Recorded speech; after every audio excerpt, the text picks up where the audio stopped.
दोस्तों मैंने बहुत बार बोला हुआ है कि वेबसाइट बनाना कितना ज़रूरी है अगर आप एक बिज़नेस रन कर रहे हैं या आप एक फ्रीलांसर है, सोलोप्रेन्योर है। वेबसाइट बनाने का सबसे इंपॉर्टेंट एस्पेक्ट होता है डोमेन नेम चूज़ करना। सबसे पहले जान लेते हैं कि डोमेन नेम क्या होता है। देखो एग्ज़ाम्पल के लिए google.com, flipkart.com, amazon.in, amazon.com ये इसको हम कहते हैं डोमेन। अब इसमें .com.in का क्या मतलब है?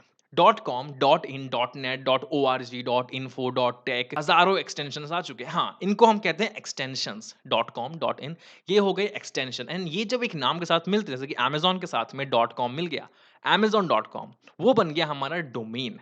सो आज की इस वीडियो में हम वही बात करने वाले हैं कि अगर आप एक स्मॉल बिज़नेस है या आप एक फ्रीलांसर है, जिनको अपने बिज़नेस के लिए एक वेबसाइट चाहिए। तो आज की इस वीडियो में मैं आपको जो 5 पॉइंट्स बताने वाला हूँ, उसे आपको कंसीडर करना चाहिए जब आप एक डोमेन नेम चूज़ कर रहे हैं अपने बिज़नेस के लिए या अपने फ्रीलांस के लिए। देखो क्या होता है ना, मैं आपको पहले ही बता दूँ, डोमेन नेम चूज़ करना बहुत मुश्किल आजकल हो गया है क्योंकि most of the domain name जो आपके मन में आया है, वो हो सकता है अवेलेबल ही ना हो। एंड फिर कैसा लगेगा? आपके बिज़नेस का नाम कुछ और है एंड डोमेन नेम कुछ और है, राइट? अगर आपका बिज़नेस गूगल है लेकिन आपका डोमेन कहता है youtube.com कैसा लगेगा?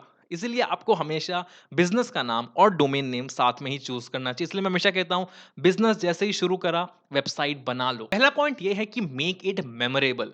देखो, ये गलती मैंने बहुत लोगों की देखी है। इतने कॉम्प्लेक्स नाम बना देते हैं, पता नहीं क्या सोच के नाम सोचते हैं वो लोग वैसा, कि याद ही नहीं रहता। आपको ये हमेशा मेक श्योर करना है कि आपका जो डोमेन है, उसको स्पेल करने में आसानी हो लोगों को, प्रोनाउंस करने में आसानी हो। देखो, आप आसानी से स्पेल या प्रोनाउंस कर पाओ क्योंकि वो आपका डोमेन है। लोगों को आसानी होनी चाहिए क्योंकि एट द एंड वो आपके कस्टमर है, वो आपके यूज़र्स हैं। एक टिप मैं आपको देना चाहूँगा कि अपने डोमेन में वोवेल्स का इस्तेमाल करो, A-E-I-O-U ज़्यादा मुश्किल नहीं है क्योंकि किसी भी नाम में अगर वोवेल्स होते हैं तो उनको बोलने में ज़्यादा आसानी होती है। लेकिन अगर कोई ऐसा वर्ड जिसमें सिर्फ़ कॉन्सोनेंट्स हैं, तो बोलने में बहुत ज़्यादा मुश्किल हो जाती है, ये आपको भी मानना पड़ेगा। तो वोवेल्स का इस्तेमाल करो बहुत ज़्यादा। देखो बहुत सारे एग्ज़ाम्पल्स हैं, फ्लिपकार्ट हो गया, अमेज़न इनमें वोवेल्स हैं, कम से कम 2 वोवेल्स तो हैं ही। मैं आपको अपने वेबसाइट का एग्ज़ाम्पल देता हूँ, onebyten.com अब कोई भी होगा, कोई भी किसी को भी नाम मेरे हिसाब से तो अच्छा ही साउंड कर रहा है, याद तो रह ही जाएगा एंड स्पेलिंग में भी कुछ दिक्कत मुझे तो नहीं लग रही। लाइक मैंने जितने लोगों को भी बोला है उन्होंने एक बार में ही वन बाय टेन की स्पेलिंग लिख दी। तो इतनी तो मुश्किल मेरे हिसाब से नहीं है इस नाम में। तो आपको मेक श्योर करना है आपके नाम में कम से कम 2 से 3 वोवेल्स होने ही चाहिए। नाम छोटा रखो, 13 लेटर से ज़्यादा एक्सीड नहीं करना चाहिए नाम, ये भी आपको मेक श्योर करना है अगर आप एक ब्रांड बनना चाहते हैं तो। दूसरा पॉइंट ये है कि आप अपने खुद के नाम को एज़ अ डोमेन रजिस्टर कर सकते हो। इसमें एक बहुत बड़ा फ़ायदा ये होता है कि जब कोई ये डोमेन नेम सर्च करेगा ऐसे, जैसे मान लो मेरा मेरा नाम अविनाश झा, कोई अगर सर्च करता है अविनाश झा डॉट कॉम, उसे पता है वो अविनाश झा से डील कर रहा है। तो वहाँ पे वन टू वन बॉन्ड बन जब आप अमेज़न डालते हो, आप ये तो नहीं एक्सपेक्ट करते हो कि वहाँ पे जेफ बेज़ोस से आप बात कर रहे हो। नहीं, वो एक कंपनी है। तो जब आप एक नाम देखते हो ना, आपका एक ट्रस्ट थोड़ा बढ़ता है कि ओके ये जो कंपनी है कि ये बंदा रन कर रहा है। तो 2 कंडीशंस है जो आपको कंसीडर करनी चाहिए जब आप अपने नाम को एज़ अ डोमेन रजिस्टर करना चाहते हो। पहला तो ये कि देखो आपका नाम भी आसान होना चाहिए प्रोनाउंस करने में या स्पेल करने में। मैं यहाँ पे एग्ज़ाम्पल्स नहीं दूँगा क्योंकि हो सकता है आप में से कोई वो नाम का हो या जो ऑफेंड हो जाए। लेकिन आपको भी पता है कुछ-कुछ ऐसे लोग होते हैं जिनका नाम थोड़ा कॉम्प्लेक्स होता है स्पेल करने में, प्रोनाउंस करने में। वैसे अगर आपका एक नाम है, तो आपको वो डोमेन नहीं लेना चाहिए। दूसरी चीज़ जो आपको कंसीडर करनी चाहिए वो ये है कि अगर आप अपने नाम पे वेबसाइट रजिस्टर कर रहे हैं, लाइक आपका नाम है, जैसे मान लो एग्जांपल देता हूँ neelpatel.com। अब neelpatel.com में हमको पता है कि नील पटेल यहाँ पे आने वाला है, तो नील पटेल को ही अपने वेबसाइट को, अपने यूट्यूब को रिप्रेजेंट करना पड़ता है। वहाँ पे अगर कल को आके कोई और आके वीडियोस बनाने लग जाए, सारे ब्लॉग पोस्ट पे उसका नाम हो जाए, तो हमें अच्छा नहीं लगेगा क्योंकि हम एक्सपेक्ट कर रहे हैं नील पटेल, क्योंकि नाम ही नील पटेल है। अगर आपकी कंपनी, आपका बिज़नेस आपके नाम पे, तो आपको मेक श्योर करना पड़ेगा कि आप ही उसको रिप्रेज़ेंट करो। आप किसी और को वहाँ नहीं रख सकते उसको रिप्रेज़ेंट करने के लिए। तीसरा पॉइंट ये है कि कौन-सा डोमेन एक्सटेंशन आपको लेना चाहिए। मैंने आपको शुरू में ही बताया .com, .in, .info, .tech, .org बहुत सारे हैं, मुझे याद भी नहीं है सारे। बहुत सारे डोमेन्स होते हैं, बहुत सारे डोमेन एक्सटेंशंस अवेलेबल होते हैं। कौन-सा चूज़ करना चाहिए? मेरी राय में डॉट कॉम ऑब्वियसली हर कोई आपको यही बोलेगा। सबसे पहले आपको डॉट कॉम के लिए जाना चाहिए। हो सकता है कि कोई नाम से बहुत ज़्यादा अटैच्ड हो एंड आपको वही नाम चाहिए, उसका डॉट कॉम नहीं मिल रहा। डॉट इन के लिए चले जाओ, कोई दिक्कत वाली बात नहीं है। डॉट ओआरजी पे चले जाओ, कोई दिक्कत वाली बात मेरे हिसाब से डॉट कॉम ओके, प्रेफ़रेबल है, लेकिन अगर कोई और भी मिल जाए तो कोई उतनी बुरी चीज़ नहीं है। क्योंकि एट द एंड जो है ना, वो आपके मार्केटिंग पे डिपेंड करता है, किस तरह आप अपने बिज़नेस को मार्केट करते हो। एक इसका बहुत क्लासिक एग्ज़ाम्पल है कल्ट डॉट लाइव। अब कल्ट डॉट कॉम नहीं है, कल्ट डॉट लाइव, लेकिन उन्होंने इतना मार्केट किया कि हर किसी को पता चल गया कि ठीक है भाई, कल्ट डॉट लाइव। कल डॉट कॉम पे नहीं चला जाऊँ। वो टोटली आपके ऊपर है, किस तरह आप अपने बिज़नेस को मार्केट करते हो, एडवर्टाइज़ करते हो। डॉट कॉम नहीं मिल रहा, डॉट इन पे चले जाओ, नहीं मिल रहा, इन्फो पे चले जाओ, ओआरजी पे, नेट पे चले जाओ, आईओ पे चले जाओ, एआई पे चले जाओ, किसी पे भी चले जाओ, जो भी आपके बिज़नेस से रेलेवेंट है।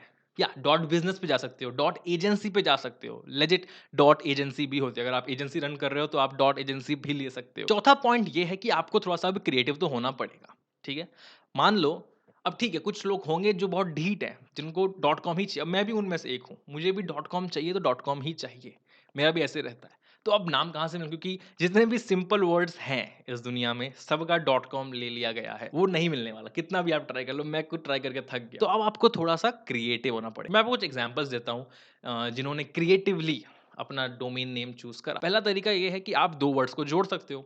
एग्ज़ाम्पल के तौर पे आप ले सकते हो माई स्पेस को। माई स्पेस में उन्होंने क्या किया, माई एंड स्पेस 2 वर्ड को जोड़ दिया। दूसरा ये है कि आप फ्रेज का इस्तेमाल कर सकते हो, जैसे कि गो लाइव डॉट कॉम। तीसरा पॉइंट ये है कि आप 2 वर्ड्स को लेके उनके 2-2 पार्ट्स को मिला सकते हो, जैसे कि इंस्टाग्राम।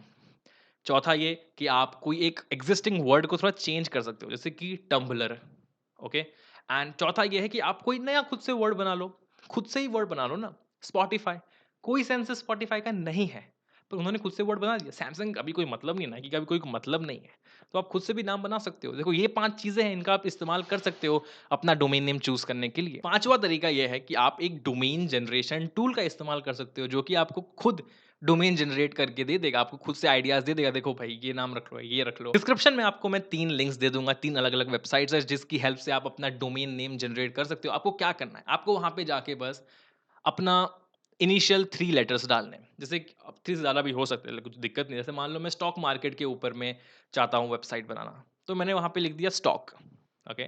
स्टॉक लिख दिया। वो स्टॉक के आगे अपने आप जो है, उसका कुछ तो सिस्टम है, मुझे पता नहीं, लेकिन वो उस अपने आप उसके आगे वर्ड्स ऐड करके मुझे देगा। स्टॉकिफ़ाई, स्टॉकर, वो बहुत सारे वहाँ पे ऐड करके वर्ड्स दे देगा, जिससे मुझे आइडिया लग जाएगा कि मुझे क्या करना है, मुझे कौन से नाम के लिए जाना है। सो डिस्क्रिप्शन में आप चेक कर लेना, आपको तीनों लिंक्स मिल जाएँगी। देखो क्या है ना, फ्रस्ट्रेशन तो बहुत होती है जब आपको अपने पसंद का नाम नहीं मिलता।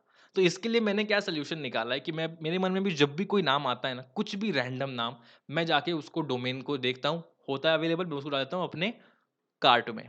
आपको भी ये करना चाहिए, कभी भी आप रैंडम कोई ख़्याल आए, उसका डोमेन चेक करके उसको कार्ट में डाल। उससे क्या होता है ना, फ्यूचर में जब आप ब्रेनस्टॉर्मिंग कर रहे होते हो, तो वो हेल्प करती हैं चीज़। तो आई होप अगर आप अपने बिज़नेस के लिए एक डोमेन नेम चूज़ कर रहे हैं, तो ये वीडियो में जो मैंने 5 पॉइंट्स के बारे में बताया, उसने कुछ हेल्प करी हो। कोई भी एक पॉइंट के बारे में आपको डीप में कुछ इन्फॉर्मेशन चाहिए, कुछ डाउट हो, आप कमेंट्स में पूछ सकते हो। मैं कमेंट्स में पढ़ा ही रहता हूँ पूरे दिन। ये वीडियो पसंद आई, इसको लाइक कर देना। चैनल पे देखो और भी ऐसे वीडियोज़ लगे कि मतलब की चीज़ें, तो सब्सक्राइब कर देना। एंड मैं मिलता हूँ आपको अगले वीडियो में।